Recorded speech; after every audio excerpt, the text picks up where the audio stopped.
Shall we play a game? Statement from USSC.gov in response to death of Aaron Swartz. Citizens of the world. Anonymous has observed for some time now the trajectory of justice in the United States with growing concern. We have marked the departure of this system from the noble ideals in which it was born and enshrined.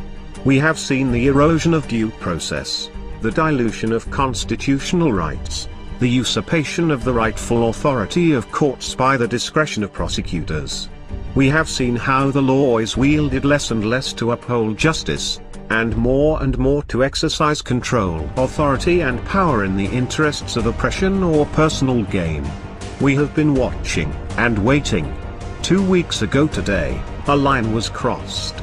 2 weeks ago today, Aaron Swartz was killed. Killed because he faced an impossible choice. Killed because he was forced into playing a game he could not win, a twisted and distorted perversion of justice, a game where the only winning move was not to play. Anonymous immediately convened an emergency council to discuss our response to this tragedy. After much heavy-hearted discussion, the decision was upheld to engage the United States Department of Justice and its associated executive branches in a game of a similar nature. A game in which the only winning move is not to play. It hasn't learned. Is Aaron going to make it play itself?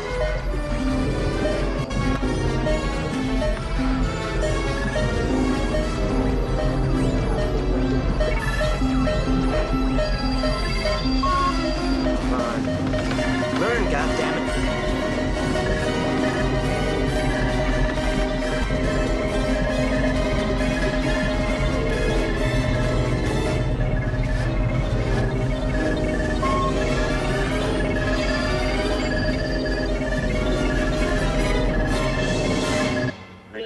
Professor Falcon, strange game. The only winning move is not to play.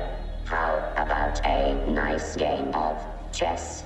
Last year the Federal Bureau of Investigation reveled in porcine glee at its successful infiltration of certain elements of Anonymous. This infiltration was achieved through the use of the same tactics which led to Aaron Swartz's death. It would not have been possible were it not for the power of federal prosecutors to thoroughly destroy the lives of any hacktivists they apprehend through the very real threat of highly disproportionate sentencing. As a result of the FBI's infiltration and entrapment tactics, several more of our brethren now face similar disproportionate persecution.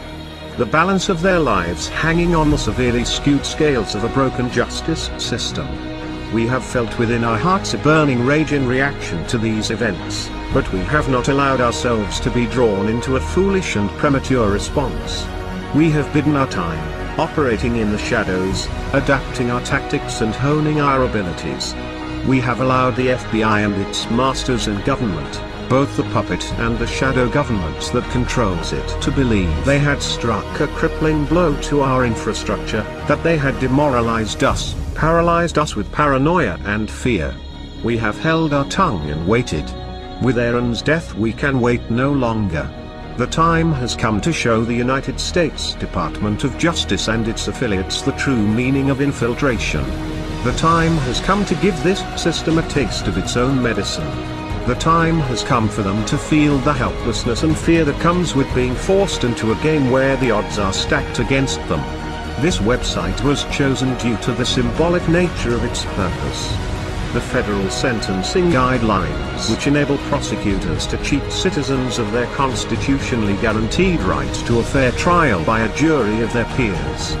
The federal sentencing guidelines, which are in clear violation of the 8th Amendment protection against cruel and unusual punishments. This website was also chosen due to the nature of its visitors. It is far from the only government asset we control, and we have exercised such control for quite some time. There has been a lot fuss recently in the technological media regarding such operations as Red October, the widespread use of vulnerable browsers and the availability of zero-day exploits for these browsers and their plugins. None of this comes of course as any surprise to us.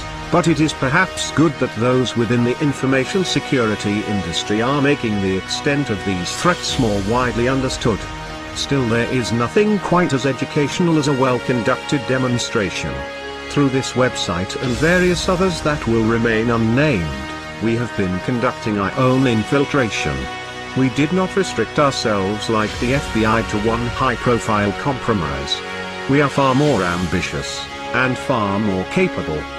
Over the last 2 weeks we have wound down this operation, removed all traces of leakware from the compromised systems, and taken down the injection apparatus used to detect and exploit vulnerable machines. We have enough fissile material for multiple warheads. Today we are launching the first of these. Operation Last Resort has begun. Warhead USDOJ-LEA 2013 AEE-256 is primed and armed. It has been quietly distributed to numerous mirrors over the last few days and is available for download from this website now. We encourage all anonymous to syndicate this file as widely as possible. The contents are various and we won't ruin the speculation by revealing them. Suffice it to say, everyone has secrets, and some things are not meant to be public.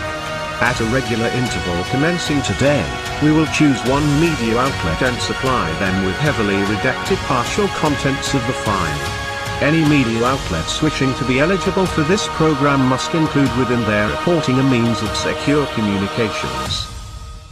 We have not taken this action lightly nor without consideration of the possible consequences, should we be forced to reveal the trigger key to this warhead. We understand that there will be collateral damage. We appreciate that many who work within the justice system believe in the principles that have been lost, corrupted, or abandoned, that they do not bear the full responsibility for the damages caused by their occupation. It is our hope that this warhead need never be detonated. However, in order for there to be a peaceful resolution to this crisis, certain things need to happen. There must be reform of outdated and poorly envisioned legislation written to be so broadly applied as to make a felony crime out of violation of terms of service, creating in effect vast swathes of crimes and allowing for selective punishment. There must be reform of mandatory minimum sentencing. There must be a return to proportionality of punishment with respect to actual harm caused, and consideration of motive and mens rea.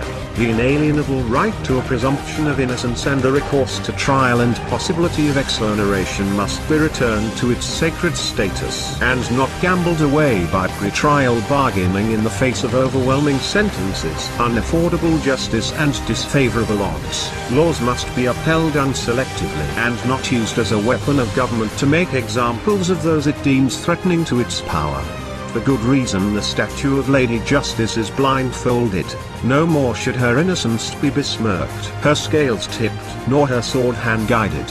Furthermore, there must be a solemn commitment to freedom of the internet, this last great common space of humanity, and to the common ownership of information to further the common good. We do not expect to be negotiated with, we do not desire to be negotiated with. We understand that due to the actions we take, we exclude ourselves from the system within which solutions are found. There are others who serve that purpose. People far more respectable than us, people whose voices emerge from the light and not the shadows. These voices are already making clear the reforms that have been necessary for some time and are outright required now. It is these people that the justice system, the government and law enforcement must engage with. Their voices are already ringing strong with a chorus of determined resolution. We demand only that this chorus is not ignored. We demand the government does not make the mistake of hoping that time will dampen its ringing, that they can ride out this wave of determination, that business as usual can continue after a sufficient period of lip service and back-patting. Not this time. This time there will be change, or there will be chaos.